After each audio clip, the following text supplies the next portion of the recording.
Oke, di sini kami berangkat dari Padangnya menuju Batu Sangkar sekitar jam 7.25. Nah, nyampainya di Batu Sangkar itu sekitar jam 11. Oke guys, kita lagi ada di Batu Batikam. Batu Batikam ini terletak di Jorong Dusun Tuo, Nagari Lima Kaum, Kecamatan Lima Kaum, Kabupaten Tanah Datar. Nah, di sini dapat kita lihat terdapat informasi terkait Batu Batikam itu, teman-teman. Nah, ini Batu Batikamnya teman-teman dapat dilihat seperti segitiga ya. Nah, di tengahnya terdapat bolongan. Konon lubang di batu ini terbentuk akibat tusukan keris dari tokoh legendaris Minangkabau yaitu Datuk Parpatih Nasabatang. Mengapa terjadi? Karena pendapat antara Datuk Parpatih Nasabatang dan Datuk Kantumbangungan masih terlibat dalam dua keselarasan di Minangkabau, yaitu keselarasan Kota Piliang yang mencerminkan sistem kekuasaan Datuk Kantumbangungan dan keselarasan Budi Caniago yang merupakan manifestasi dari sistem pemerintahan Datuk Parpatih Nasabatang. Dulu tempat ini dijadikan sebagai medan nan bapaneh, yaitu tempat bermusyawarah para kepala suku.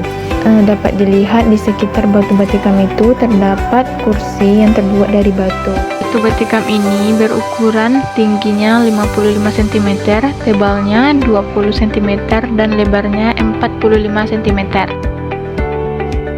Kami lagi ada di Batu Basure. Ya, ini ya Batu Basure ya.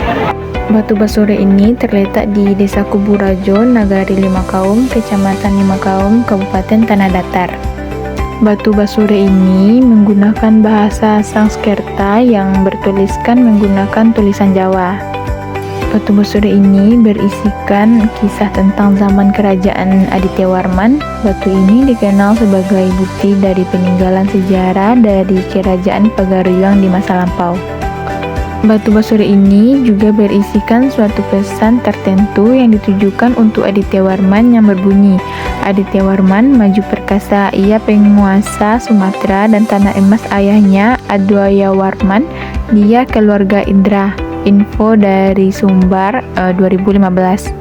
Batu Basure ini berukuran lebarnya 25 cm, tingginya 80 cm, tebalnya 10 cm, serta berat sekitar 50 kg. Setelah dari Batu Basure ini, kami mau melanjutkan perjalanan ke Pusat Informasi Balai Pelestarian Cagar Budaya Sumatera Barat. Di BPK ini kami banyak mendapatkan informasi terkait dengan peninggalan hidup Buddha yang ada di Batu Sangkar.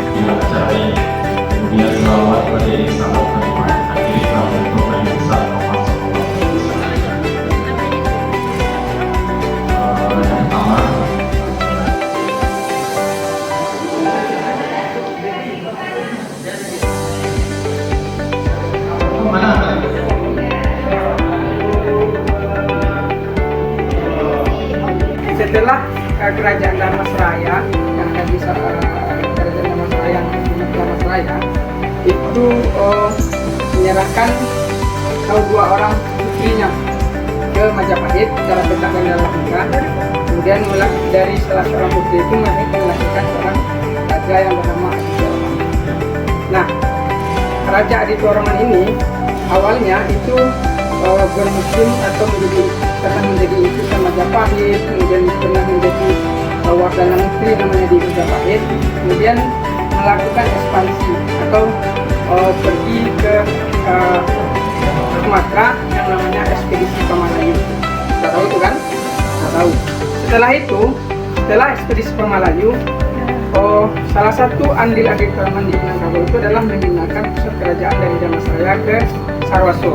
Nah, sekarang adik-adik ya, sekarang adik-adik yang berada di sini itu salah satu daerah Sarwaso namanya.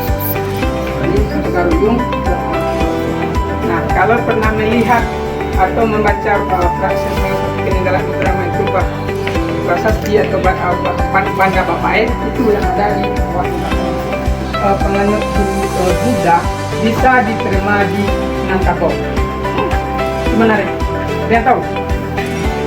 Nah, salah satu peninggalan yang bisa menarik aditoreman itu atau bisa diterima di Minangkabau adalah karena dia membuat irigasi di sepanjang irigasi, namanya prasasti Banda Bepait. Jadi itu adalah irigasi. Jadi irigasi yang dibuat aditoreman itu untuk mengalirkan air, kemudian itu membuat dia salah satu membuat dia diterima di Minangkabau. Selain dia juga keturunan dari putra Melayu. Nah, diduga, ini baru diduga, kita melakukan eskavasi di tahun 2011 ya, Prasasti Gombak, Prasasti Pagaruyung, dan kemudian disatukan namanya menjadi Prasasti Aditoreman. Ada 16 prasasti aditoreman yang ada di Minangkabau, di Sumatera Barat ini atau di Tanah Datar ini. 8 berada di sana. Kemudian ini salah satunya prasasti-prasastinya. Kemudian pada sistem tradisional di Minangkabau itu sistem Basa Ampe Balai, yang mana ada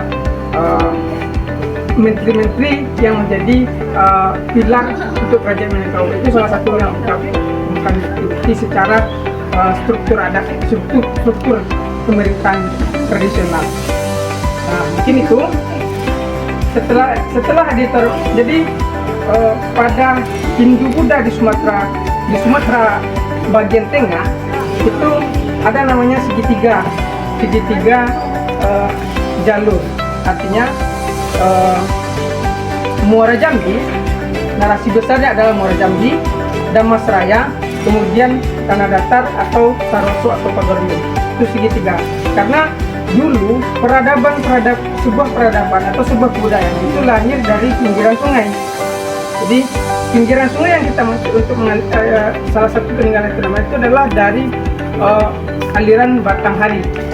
Jadi di Batanghari mulai dari Tungkal, misalnya ada yang dari Jambi, dari Tungkal, Muara Tungkal, sampai hulunya ke salah satunya di Danau Bawah.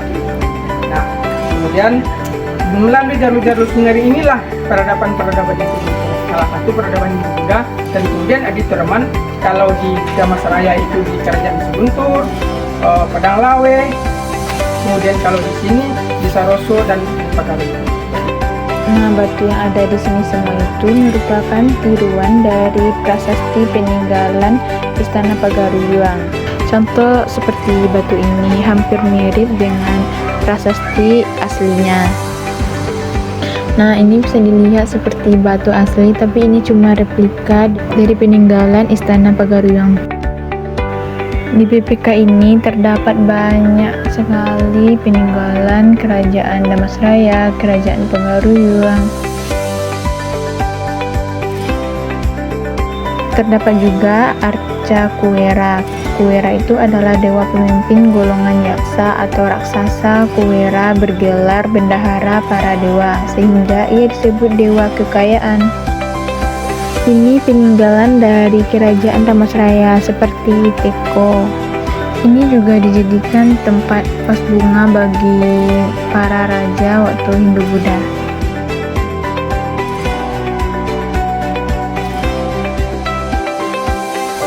Dan masih banyak lagi peninggalan Hindu Buddha yang ada di sini.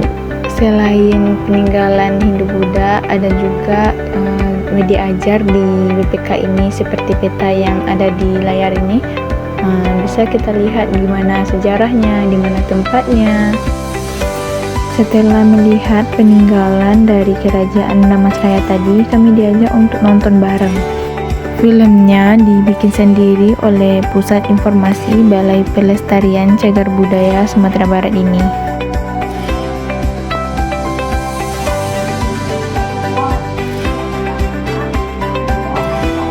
Nah, setelah dari BPK ini, kami akan melanjutkan perjalanan kami ke Istana Pagaruyung. Istana Pagaruyung ini merupakan istana besar peninggalan Raja Adityawarman yang bertempat di daerah Pagaruyung, Tanah Datar. Rumah Gadang atau Istana Pagaruyung merupakan bangunan rumah tradisional milik masyarakat Minangkabau. Nah, rumah gadang ini dimiliki oleh suatu keluarga atau kaum dan merupakan simbol dari tradisi matrilineal, karena rumah gadang ini dimiliki oleh perempuan dan dari garis keturunan ibu. Dari keunikan dan keistimewaan Istana Pagaruyung ini akan diciptakan motif batik kontemporer dan melakukan ukiran pada dinding Istana Pagaruyung. Kegiatan KKLK Batu Sangkar telah memberikan pengalaman belajar yang sangat berharga. Batu Batikam mengajarkan bahwa nenek moyang Minangkabau adalah masyarakat yang menjunjung tinggi musyawarah, perdamaian, dan pengendalian diri. Batu Basure membuktikan bahwa peradaban Minangkabau telah tinggi sejak abad ke-14 dengan sistem penulisan dan tradisi keilmuan yang berkembang pesat di bawah kepemimpinan Raja Adityawarman. Sementara Istana Bahasa Pagaruyung merupakan mahkota kebudayaan Minangkabau, sebuah simbol kejayaan dan identitas masyarakat yang harus dijaga hingga kini.